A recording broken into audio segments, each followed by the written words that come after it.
বাসায় যদি অল্প একটু লাচ্চা সেমাই থাকে তাহলে এই রেসিপিটা অবশ্যই বানাবেন। তাছাড়া বাসায় মেহমান আসার আগে ডেজার্ট হিসাবে এই নাস্তাটা বানিয়ে রাখতে পারেন। কড়াইতে 1 টেবিল চামচ ঘি দিয়ে হাফ প্যাকেট লাচ্চা সেমাই দিয়ে দিয়েছি।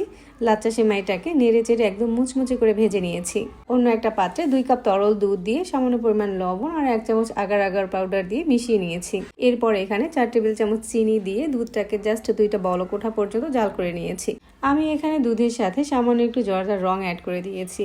এরপর দুধটাকে চুলা থেকে নামিয়ে হালকা একটু ঠান্ডা করে নিচ্ছি।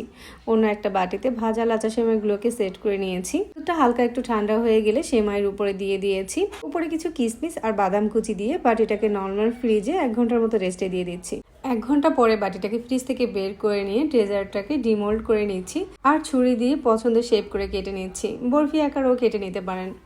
কাউকে এই ডেজার্টটা না বলে খাওয়ালে কেউ বুঝতেই পারবে না যে এটা আপনি বাসায় বানিয়েছেন, ভাববে দোকান থেকে কিনে আনা কোনো ডেজার্ট।